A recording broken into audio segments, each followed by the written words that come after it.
la finale A qui est sous les ordres du starter. Et engagé qualifié dans cette finale, on retrouve couloir 1. Thonon. Au couloir 2. Bergerac. Au couloir 3. Toul. Au couloir 4. Grenoble. Au couloir 5. Saint-Quentin. Et au couloir 6. Boulogne 92. Alors, couloir 5, ce sont les champions de France en titre, l'aviron saint-quentinois. Bateau inchangé pour Sébastien Lantais, Benoît Brunet et Corentin Ormand. Et on retrouve des très très gros clients quand même dans les autres bateaux. Grenoble avec Ondra Zeman. Là, à l'image, vous avez les Toulois. Maintenant, vous connaissez ces couleurs pour le club du Sud, Lorraine, avec Arnaud Petitjean, le fils de l'entraîneur, et Gatien Didry, qui est en équipe des moins de 23 ans, barré par Pierrick Auburtin. Juste à côté d'eux, en rouge et blanc, c'est Bergerac, Guillaume Hampe, Julien Després quand même. Julien Després, champion du monde 2010 et médaillé olympique en 2008 en 400 barreurs. C'était à Pékin, qui a repris du service avec Roxane Chauvin à la barre. Et puis juste un peu plus en bas de votre écran, vous retrouverez Grenoble, Ondra Zeman et Loïc Lezarme, barré par Elsa Taboulet. Voilà les 4 très gros clients de cette finale avec ensuite Thonon et Boulogne 92. L'appel des équipes par le starter. Le départ qui a dû être donné. Oui, départ qui a été donné. Voilà. Et donc on est parti pour l'instant pratiquement tous sur la même ligne. Alors il semble que ce soit Bergerac qui ait pris le meilleur.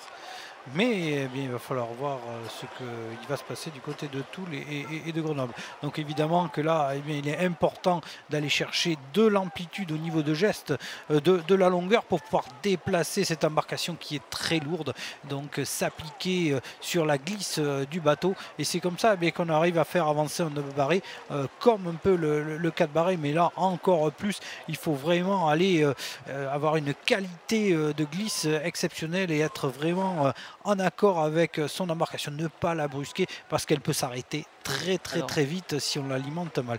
Et donc, pas te couper, Luc, voilà, mais j'ai l'impression que là du côté du couloir 5. Oui, c'est Saint-Quentin qui a pris un très bon départ, voilà, qui a mis tout le monde d'accord. On est parti très vite du côté des champions de France en titre. À mon avis, on a à cœur de remettre les pendules à l'heure. Alors, on a peut-être fait une course un peu d'attente, si je puis dire, hier, mais aujourd'hui, voilà, on a peut-être envie de remettre tout le monde d'accord. Néanmoins, on voit que Toul et Bergerac sont toujours en embuscade, mais alors du côté de Saint-Quentin, voilà, on essaie de déplacer cette embarcation et d'aller avec de la précision, avec de l'addition, faire glisser cette embarcation, ne pas trop la brusquer et l'alimenter pour garder cette vitesse de coque. Oui, donc là, à l'image, on le voit, cet équipage de l'aviron saint-quentinois au couloir 5 en tête. La deuxième position, elle était entre l'équipage de Toul et de Bergerac. Légèrement en retrait ensuite en quatrième position, c'était pour l'aviron grenoblois. Et la cinquième et sixième position entre le CA Thonon et Boulogne 92. Là, à l'image, on voit Toul et Grenoble un petit peu en retrait. Ensuite du côté du couloir 2 c'est Bergerac. Voilà donc pour ces 3 bateaux.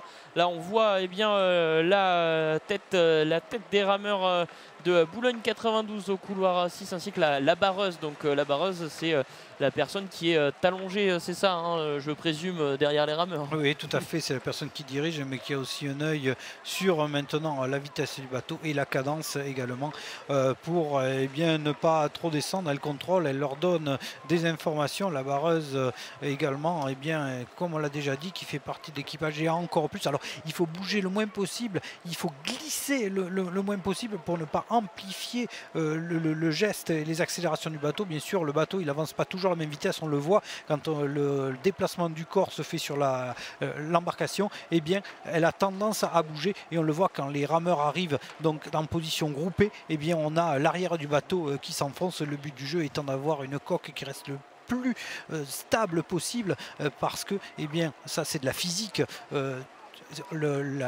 comment dire, la force de la résistance qui est faite au niveau du bateau est liée au volume d'eau déplacé et varie en fonction du carré. Donc plus on va déplacer d'eau en montant et descendant, plus on va freiner la coque.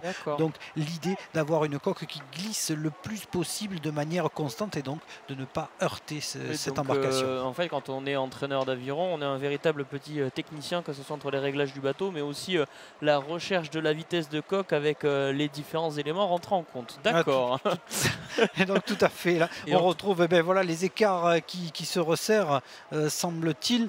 On a bien, non, il nous manque oui, là ils sont bien relâchés, mais là voilà, en tête de course, les écarts qui se resserrent avec le retour de Toul sur Saint-Quentin. Saint-Quentin qui avait décidé de tuer la course dès le départ, mais là, les Toulois qui au train sont en train de revenir. Alors, Saint-Quentin, est-ce qu'ils sont capables de résister au retour de Toul? Ça, c'est une autre histoire. Voilà, on semble accuser un peu le coup. On a baissé en termes de cadence du côté de Saint-Quentin. Voilà, on les a à l'image.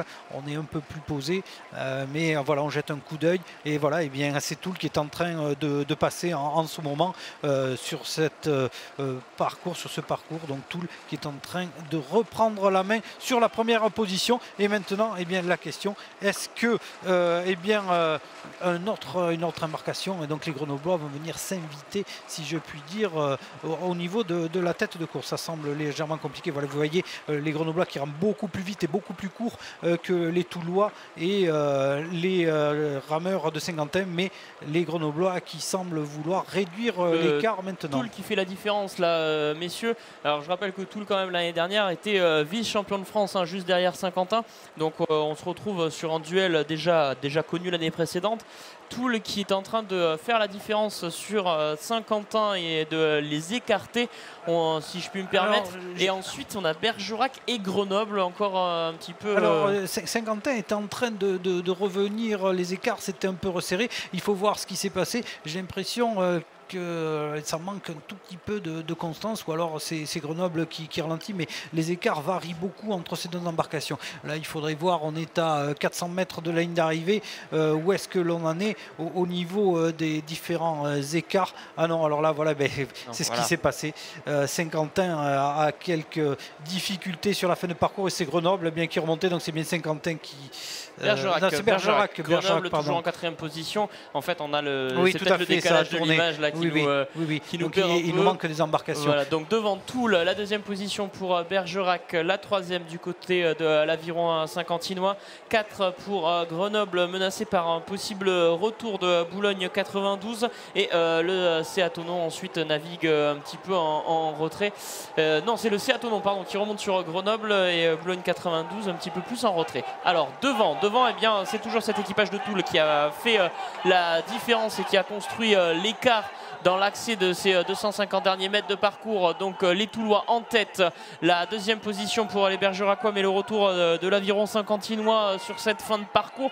Donc voilà peut-être pour le trio final qui va se battre sur ces derniers mètres de parcours. Toujours cet équipage de Toul en tête, la 2e position Bergerac, 3 Saint-Quentin, le retour de Saint-Quentin sur Bergerac. Saint-Quentin qui va peut-être donner les dernières forces, les dernières barres d'énergie qu'il leur reste pour terminer dans cette finale du De Barret Senior Homme, grande finale de cette course des hommes forts. Et devant, c'est Toul en maître qui a repris l'avantage correct devant Saint-Quentin, et Toul qui vient l'emporter. La 2e position, elle est entre Bergerac et Saint-Quentin sur le fil entre Bergerac et Saint-Quentin pour la 2e et 3e place. On retrouvera ensuite en 4e position l'aviron grenoblois.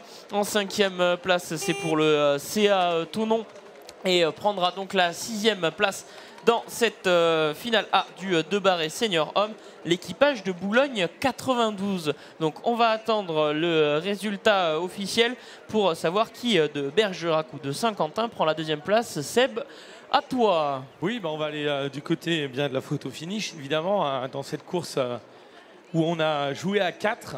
pour finir sur 2 paires et un trio final. Oui, tout à fait.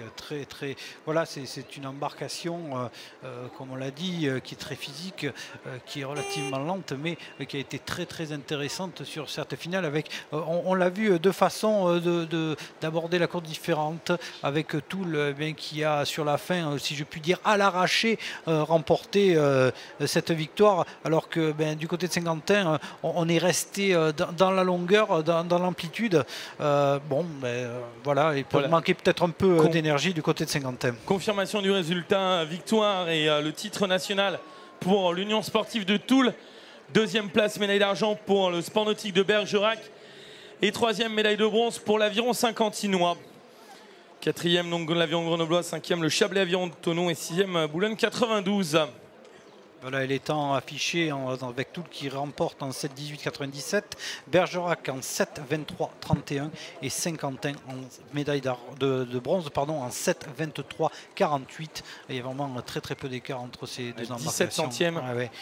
Grenoble, bien qui s'est un peu effondré là, sur la fin du parcours, qui a les temps de 7-30-96, Thonon 7-34, pardon.